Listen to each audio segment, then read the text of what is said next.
Hello everybody, Chris Campbell here in the clock shop tonight with one of my tools of the trade. So when I'm working on putting a movement back together, such as this one, I use this tool here that I made a while back ago. This is what is called a pivot tool.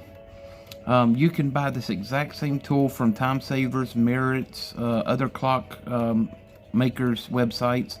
They run about $20. But I ended up making this from a skewer fork from a barbecue set. And it's the exact same dimensions as the clock pivot tool, as they call it, from Time Savers. Now on Time Savers it does have, and I'm going to get it does have this pointy piece here at the top. And we've also cut out this piece here for the pivots to work. And what I've also done is went ahead and grounded this down and put a bend in it. As you can see, it's kind of bent. It's not completely straight. So what I have also done is at the bottom end is put knurling. I put this in my lathe and knurled it from here down to give me a better grip with my hands. Okay, so what is it used for?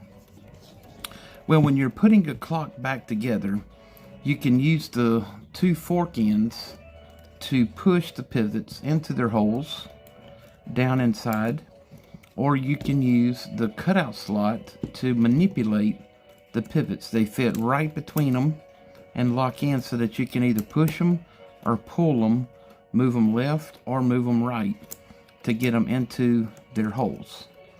So it's a very unique tool. It has a lot of functions. You can use different methods.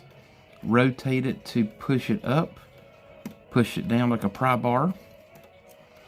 You can use the cut slot to push it over to the left or to the right when you're adjusting them, so they fit perfectly. And that is what this tool is for. It's a pivot tool. I use this all the time when I am reassembling clock movements. It's a time saver. It helps to get the pivots in place where you can't reach your finger or put a pair of pliers or screwdrivers.